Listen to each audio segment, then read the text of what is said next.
Hi friends and families, welcome to Free Baking Class by Elfin. இன்றைக்கி என்ன recipe பார்க்க போகிறோம்னா ட்ரை ஃப்ரூட்ஸ் சோக்கிங். அதாவது ட்ரை ஃப்ரூட்ஸை ஊற வச்சு அதை எப்படி கிறிஸ்மஸ் கேக், அதாவது ஃப்ளம் கேக்குன்னு சொல்லுவாங்கள்ல, அந்த கேக் எப்படி செய்கிறதுன்னு சொல்லிட்டு தான் பார்க்க போகிறோம். இது வெரி சிம்பிள் தான்.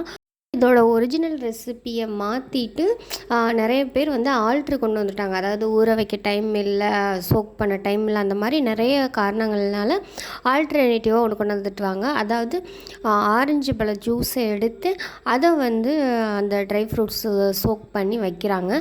அது ப்ரொசீஜர் கிடையாது. ரெண்டாவது இன்னொன்று பண்ணுறாங்க, அந்த ஆரஞ்சு ஜூஸை எடுத்து ட்ரை ஃப்ரூட்ஸோடு சேர்த்து கொதிக்க வச்சிடுறாங்க. ஊற வைக்கிறது கூட இல்லை, கொதிக்க வச்சு அதை கேக் பண்ணுறாங்க. ஆனால் ஒரிஜினல் ப்ராசஸ்ன்னு பார்த்தீங்கன்னா நம்ம பண்ணுறது தான். இது மாதிரி நீங்கள் ட்ரை பண்ணி பார்த்துட்டு சொல்லுங்கள். நிஜமாலுமே ஒரு பர்ஃபெக்டான கிறிஸ்மஸ் கேக் சாப்பிட்ட ஃபீல் இருக்கும். ஃப்ரீயாகவே பேக்கிங் கற்றுக்கணுமா? எங்களுடைய சேனல் ஜஸ்ட்டு சப்ஸ்கிரைப் மட்டும் பண்ணுங்கள். பேக்கிங் பற்றின அடிப்படை தகவல்லேருந்து எல்லாமே உங்களுக்கு நாங்கள் ஃப்ரீயாகவே கற்றுக் கொடுக்குறோம். பேக்கிங் பற்றின ஏதாவது சந்தேகங்கள் இருந்துச்சுன்னா கண்டிப்பாக நீங்கள் கமெண்ட் பாக்ஸில் கமெண்ட் பண்ணுங்கள். உங்களுக்கு நாங்கள் உங்களுடைய சந்தேகத்தை தீர்த்து வைக்க வேண்டியது என்னுடைய பொறுப்பு. எங்களுடைய சேனல் உங்களுக்கு பிடிச்சிருந்துச்சுன்னா லைக் பண்ணுங்கள், ஷேர் பண்ணுங்கள், கமெண்ட் பண்ணுங்கள், சப்ஸ்கிரைப் பண்ணுங்கள். பக்கத்தில் இருக்க பெல் ஐக்கானை கிளிக் பண்ணிடுங்க. அப்போ தான் நான் போடுற வீடியோஸ் உங்களுக்கு நோட்டிஃபிகேஷனாக வரும். ஸ்கிப் பண்ணாமல் பாருங்கள், அப்போ தான் அதோட ட்ரிக்ஸ் அண்ட் டிப்ஸ்லாம் தெரியும். வாங்க வீடியோக்குள்ளே போகலாம். ஃபஸ்ட்டு பார்த்திங்கன்னா, இது நான் கண்ணாடி ஜாரு, அதாவது இந்த பீப்பாயின்னு சொல்லுவாங்கள்ல, அந்த மாதிரி டெக்ஸ்சரில் இருக்கும். இது நான் கடையில் தான் வாங்கினேன். அதாவது பர்னிச்சர் கடை இருக்கும்ல, பாத்திர கடைகள், அந்த கடையில் தான் நான் வாங்கினேன். இதோட ரேட் பார்த்திங்கன்னா கரெக்டாக 230 ரூபா வந்தது. இதோட கெப்பாசிட்டி பார்த்திங்கன்னா கரெக்டாக 1.5 லிட்ரு அளவு இது பிடிக்கும். இதோட ஹைட்டு பார்த்திங்கன்னா கரெக்டாக 22 சென்டிமீட்டர் இருந்துச்சு. இதோட அகலம் பார்த்திங்கன்னா 10 சென்டிமீட்ரு. இது ஃபுல் அண்ட் ஃபுல் கண்ணாடி ஜார் தான். இதில் வச்சாதான் உங்களுக்கு ரொம்ப நாளைக்கு இல்லாமல் இருக்கும். அதுக்காண்டி பிளாஸ்டிக் பாக்ஸ்லலாம் வைக்கலாமான்னு கேட்டிங்கன்னா தாராளமாக வைக்கலாம், ஒன்றும் பிரச்சனை இல்லை. மேக்ஸிமம் இந்த கண்ணாடி ஜாரு, அப்படி இல்லைன்னா செராமிக்கு, அந்த மாதிரி இதிலலாம் பொருட்கள் அதிக நாட்கள் கெடாமல் இருக்கும். அதனால தான் நான் வருஷம் இதில் தான் சோக் பண்ணி எடுப்பேன். நெக்ஸ்ட்டு இது திராட்சை ரசம். இதுதான் இதுக்கான மெயின் இன்க்ரீடியண்ட்டு.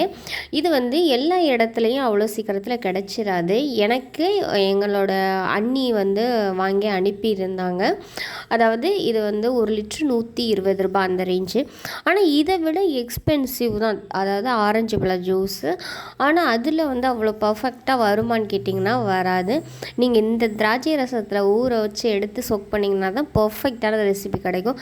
இல்லாத பட்சத்தில் நீங்கள் ஆரஞ்சு பழம் யூஸ் பண்ணிக்கலாம். இது நார்மல் ரூம் டெம்பரேச்சர்லேயே வச்சுக்கலாம், ஃப்ரிட்ஜிலலாம் வைக்கணும்னு அவசியம் இல்லை.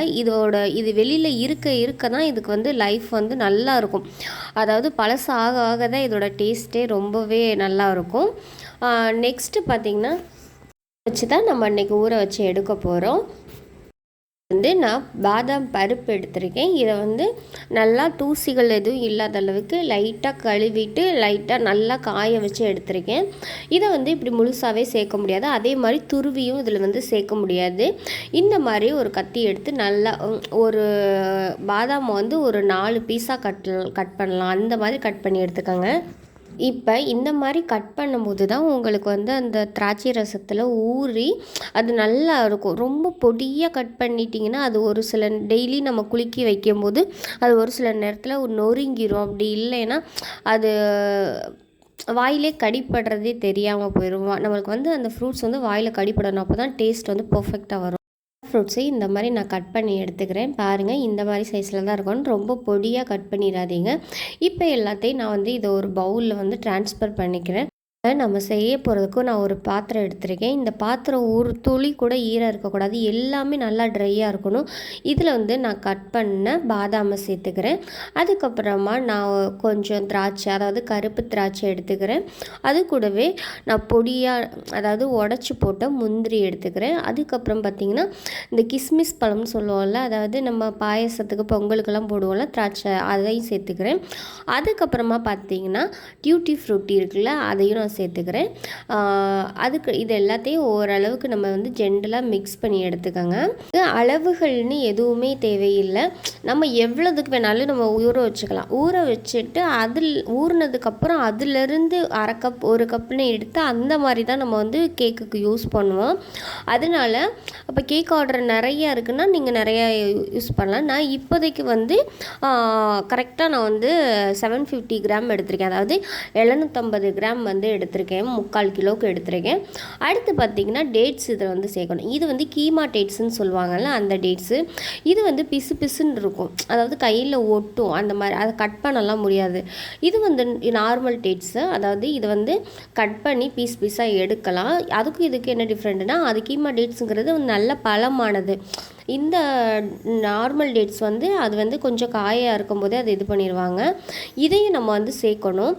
ஏன் அந்த கீமா டேட்ஸை வந்து நான் யூஸ் பண்ண வேணான்னு சொல்கிறேன்னா, அது வந்து கொலன்னு ஒரு டெக்ஸ்சரை கொடுத்துரும். அதாவது ட்ரை ஃப்ரூட்ஸ் வந்து ஊறி இருக்காமல் அந்த ட்ரை ஃப்ரூட்ஸை எல்லாம் அந்த டேட்ஸ் வந்து ஒன்றா பிசுன்னு ஒட்ட வைக்கிற மாதிரி களி மாதிரி ஒரு டெக்ஸ்சரை கொடுத்தோம். அந்த களி மாதிரி உள்ள டெக்ஸ்சரை வந்து நம்ம கேக் பேட்டரில் சேர்க்கும்போது கேக் பேட்டர் வந்து ரொம்ப ஒரு மாதிரி பிசுன்னு கொலன்னு இருக்கிற மாதிரி இருக்கும். அதனால தான் சொல்கிறது, அந்த மாதிரி டேட்ஸை நம்ம வந்து யூஸ் பண்ணக்கூடாது.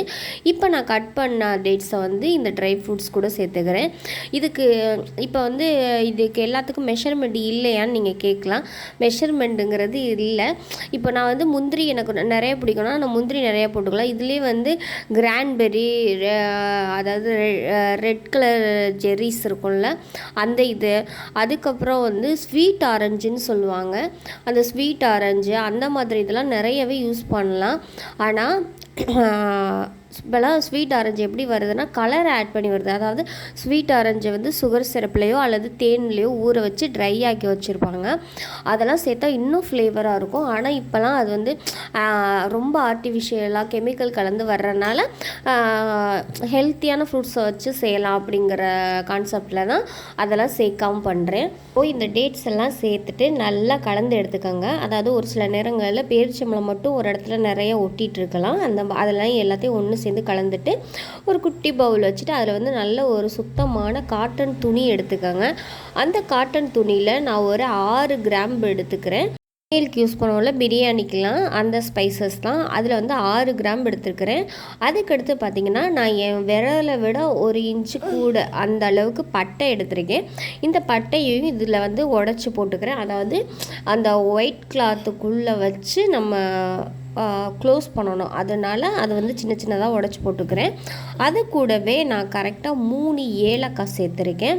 அந்த 3 ஏலக்காய் நக்கலாம் இல்லை, அதாவது நச்சிட்டு போடுங்கன்னு சொல்லுவாங்களா, அதெல்லாம் எதுவுமே இல்லை. சும்மா 3 ஏலக்காய் உள்ளே வச்சுட்டு இதெல்லாம் நல்லா க்ளோஸ் பண்ணி டைட்டாக ஒரு முடிச்சு மாதிரி போட்டுக்கிறேன். முடிச்சு போடுறேன், சும்மாவே நீங்கள் போட்டு ஊற வைக்கலாமே அப்படின்னு தோணும் உங்களுக்கு. சில நேரங்களில் அந்த கிராம்போ அல்லது அந்த ஏலக்காவோ கேக்கில் மிக்ஸ் ஆகி நம்ம டெலிவரி கொடுக்குறோமோ இல்லை நம்மளே சாப்பிட்றோமோ அந்த டைமில் வந்து சாப்பிடும்போது அது வந்து ஒரு கசப்பு தட்டும். அதாவது அந்த கிராம்பு வந்து லைட்டாக கசக்கும். அந்த டெக்ஸ்சர் வந்து வாயில் கடிப்பட்டோன்னா ஒரு மாதிரி ஃப்ளேவரை தரும். ஆனால் இந்த ரெசிபிக்கு ஃப்ளேவர் கொடுக்குறது எதுன்னா இதுதான், இந்த கிராம்பும் ஏலக்காய் அந்த பட்டை 3 தான். அந்த கிளாத்துக்குள்ளேருந்து அதோட ஜூஸ் மட்டும் இறங்கி அந்த ட்ரை ஃப்ரூட்ஸோடு அது வந்து சோக் ஆகும். அப்போ தான் அது ஃப்ளேவர் இன்னும் மாதிரி டைட்டாக க்ளோஸ் பண்ணிவிடுங்க. வந்து நம்ம யூஸ் பண்ண போகிற இந்த பாத்திரம் வந்து ஒரு துளி கூட ஈரமே இருக்கக்கூடாது. அப்படி ஈரம் இருந்துச்சுன்னா நல்லா வெயிலில் காய வச்சு எடுத்துக்கோங்க, அப்போ தான் கெடாமல் இருக்கும். இந்த பவுலில் தான் நம்ம வந்து இன்றைக்கி இந்த ட்ரை ஃப்ரூட்ஸ் எல்லாம் சொக் பண்ண போகிறோம். அதாவது இதில் வந்து நான் கொஞ்சமாக அள்ளி, அதாவது கையில் அள்ளி போடாதீங்க, இந்த மாதிரி ஸ்கூப்பு இல்லைன்னா கரண்டி எதில் வேணாலும் அள்ளி போடுங்க. நான் கையில் அள்ளி போட வேண்டாம். ஒரு சில நேரங்களில் கையில் அள்ளி போடுறதுனால அது கெட்டு போக கூட வாய்ப்பு இருக்குது. இந்த மாதிரி எல்லா ட்ரை ஃப்ரூட்ஸையும் இதுக்குள்ளே சேர்த்துட்டு அதுக்கப்புறமா நம்ம மெயின் இன்க்ரீடியண்ட்டான திராட்சை ரசத்தை வந்து இதில் சேர்த்துக்கலாம். ஃபஸ்ட்டே திராட்சை ரசத்தை ஊற்றிட்டு அதுக்கப்புறமா நீங்கள் வந்து ட்ரை ஃப்ரூட்ஸை போட வேண்டாம். ட்ரை ஃப்ரூட்ஸை போட்டுட்டு அதுக்கப்புறமா நீங்கள் திராட்சை ரசத்தை ஊற்றுனீங்கன்னா உங்களுக்கு அளவு வந்து கரெக்டாக தெரியும். கரெக்டாக நான் 1/2 லிட்டர் அளவு திராட்சை ரசத்தை வந்து இந்த 3/4 கிலோ ட்ரை ஃப்ரூட்ஸ்க்கு வந்து ஊற்றிக்கிறேன். கரெக்டாக எனக்கு 1/2 லிட்ரு வந்து, அதாவது அந்த ட்ரை ஃப்ரூட்ஸ்லேருந்து ஒரு 3 சென்டிமீட்டர் அளவுக்காவது மேலே எழும்பி இருக்கணும். அப்போ தான் அது ஊற ஊற அப்சார்வ் ஆகும். நான் கரெக்டாக 1/2 லிட்ரு ஊற்றிருக்கேன். இந்த திராட்சை ரசத்தெல்லாம் ஊற்றுனதுக்கப்புறமா நான் அந்த முடிஞ்சு வச்சுருக்கோம்ல ஏலக்காய், கிராம்பு, பட்டை, அது அந்த முடிச்ச உள்ளே போட்டுருங்க. போட்டுட்டு நீங்கள் நல்லா க்ளோஸ் பண்ணி லைட்டாக ஒரு 5-6 வாட்டை ஷேக் பண்ணிடுங்க. ஷேக் பண்ணிவிட்டு நீங்கள் அதாவது சன்லைட் இல்லாத இடத்துல நார்மல் ரூம் டெம்பரேச்சரில் எங்கே வேணாலும் வைக்கலாம். ஆனால் ஃப்ரிட்ஜில் வைக்க தேவையில்லை. அந்த மாதிரி குலுக்கிட்டு வச்சிட்டிங்கன்னா ஒரு 2 வீக்ஸ் வந்து நல்லா ஊறட்டும். ஊறினதுக்கப்புறமா நீங்கள் எடுத்து கேக் செஞ்சு பாருங்கள், பர்ஃபெக்டாக வரும். இப்போ இது வந்து ஊற ஊற அந்த கிராம்பு, பட்டையோ அதோட ஜூஸினஸ் வந்து ஃப்ரூட்ஸ் கூட நல்லா மிங்கிள் ஆயிரும். உங்களுக்கு கேக் பேக் பண்ண போகும்போது நீங்கள் அந்த முடிச்சை மட்டும் வெளியில் எடுத்து அதை தூக்கி போட்டுடலாம். அது யூஸ் பண்ணணும்னு தேவையில்லை. இந்த மாதிரி காலையில் எந்திரிச்சதுக்கப்புறமா டெய்லி அது 2 வீக்ஸ் நீங்கள் ஊற வைக்கிறீங்கன்னா டெய்லி ஒரு டைம் வந்து ஷேக் பண்ணி வச்சுட்டு அதுக்கப்புறமா நீங்கள் யூஸ் பண்ணுங்கள். ஷேக் பண்ணாமல் வச்சிட்டிங்கன்னா அது அடியில் வந்து அந்த மற்ற ட்ரை ஃப்ரூட்ஸ்லாம் ஒன்றோட ஒன்று ஒட்டாது. ஆனால் பேரிச்சம்பழம் வந்து எல்லா ட்ரை ஃப்ரூட்ஸ் கூடயும் ஒட்டிட்டு அப்படியே களி மாதிரி செட்டில் ஆயிரும்.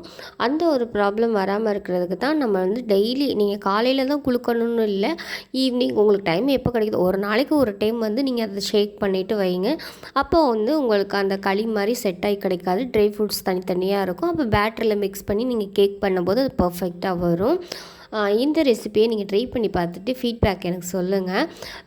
Thank you for all. எங்களுடைய சேனல் உங்களுக்கு பிடிச்சிருந்துச்சுன்னா லைக் பண்ணுங்கள், ஷேர் பண்ணுங்கள், கமெண்ட் பண்ணுங்கள், சப்ஸ்கிரைப் பண்ணுங்கள். பேக்கிங் சம்மந்தமான எந்த ஒரு டவுட்டாக இருந்தாலும் கீழே வந்து கமெண்ட் பாக்ஸில் கமெண்ட் பண்ணுங்கள். உங்களுக்கு முடிஞ்ச அளவுக்கு நான் ரிப்ளை பண்ணுறேன். Thank you for all.